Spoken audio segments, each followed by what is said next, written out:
Olá, jovem jurista, meu nome é Ronaldo Bastos e eu sou o criador daqui do projeto Jovens Juristas. Muitos de vocês acompanharam, ou se não acompanharam, pelo menos ouviram falar do processo de impeachment da presidente Dilma Rousseff, que terminou por destituí-la do cargo. Dilma perdeu o cargo e quem ficou no seu lugar foi o então vice-presidente e agora presidente Michel Temer.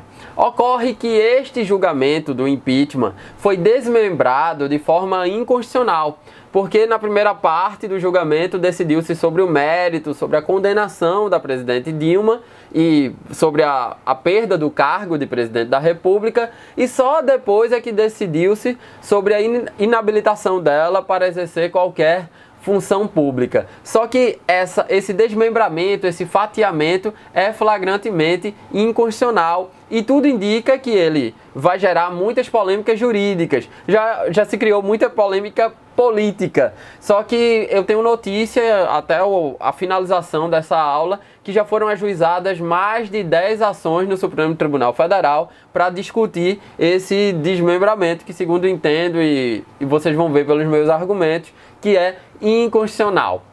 Vamos falar sobre isso?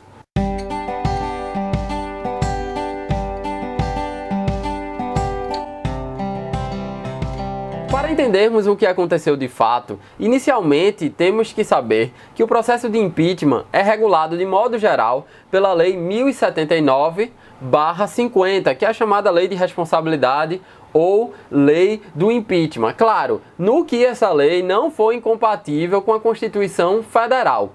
De toda esta lei, precisamos saber mesmo de 2 artigos para entendermos a polêmica gerada com esse fatiamento ou desmembramento do impeachment. Vamos lá.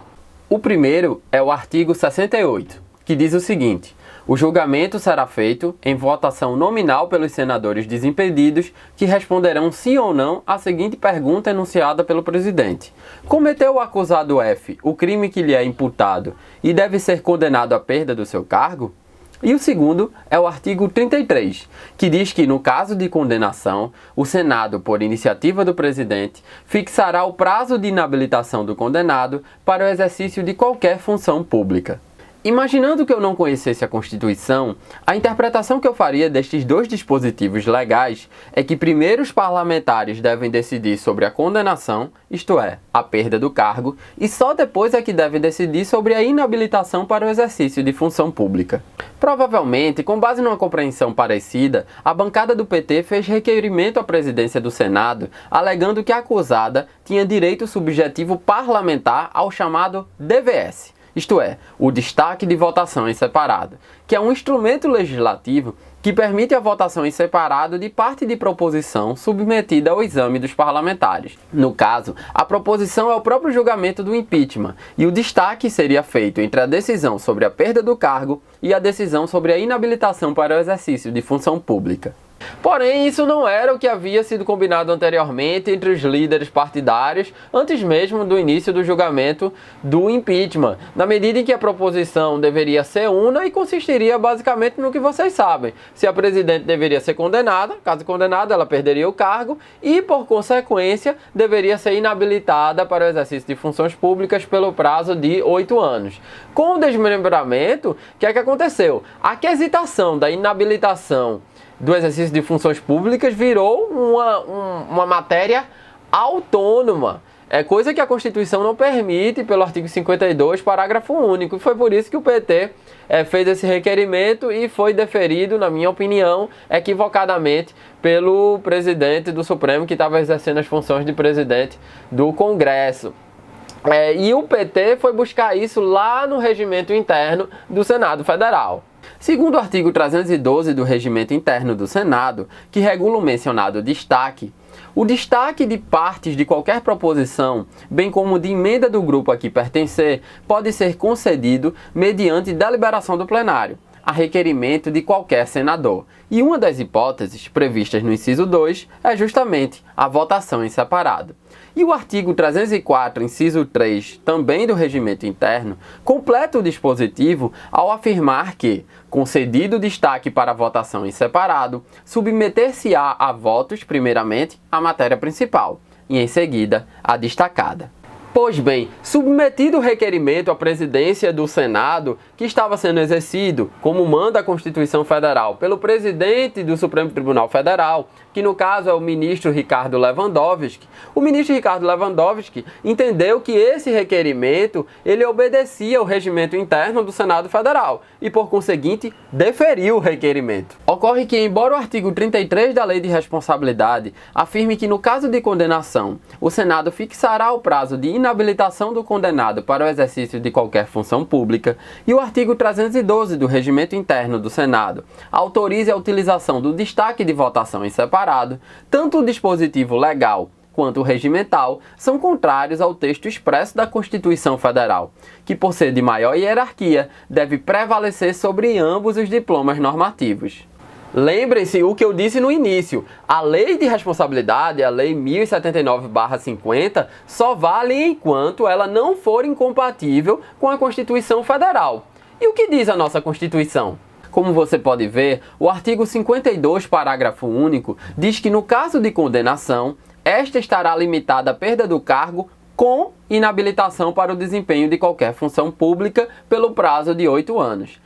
Esta proposição com, neste caso, indica punição cumulativa, perda do cargo mais inabilitação para o exercício de função pública. Como sustentou o professor Márcio André Lopes Cavalcante, do blog Dizer o Direito, se a intenção do Constituinte fosse permitir a dispensa da segunda sanção, no caso, a inabilitação, ele não utilizaria a proposição com, mas a locução ou sem, e ficaria assim: perda do cargo com ou sem inabilitação. Esta foi a expressão utilizada pela Constituição Federal no artigo 5º, inciso 66. Veja lá: ninguém será levado à prisão ou nela mantido quando a lei admitir a liberdade provisória, com ou sem fiança. Para mim, está muito claro que a inabilitação para o exercício de função pública é um efeito automático da condenação, não podendo ser separada do próprio édito condenatório. Então, se há perda do cargo, há necessariamente inabilitação para o exercício de qualquer função pública. No sistema de direito anterior à Lei de Responsabilidade, isto é, no sistema das leis 27 e 30 de 1892, isto é, no contexto da Constituição Republicana de 1891, era possível a aplicação tão somente da pena de perda do cargo, podendo esta ser agravada com a pena de inabilitação para exercer qualquer outro cargo.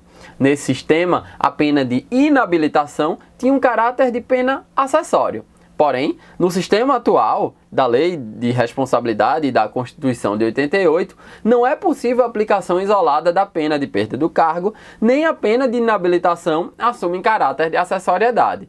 E isso acontece desde a Constituição de 1934, passando pela de 46, de 67, pela Emenda Constitucional número 1 de 69 e, por fim, pela atual Constituição de 88. O Supremo, inclusive, já teve a oportunidade de se manifestar nesse sentido por ocasião do Mandado de Segurança 21.689 do Distrito Federal, impetrado pelo presidente cassado Fernando Collor de Mello.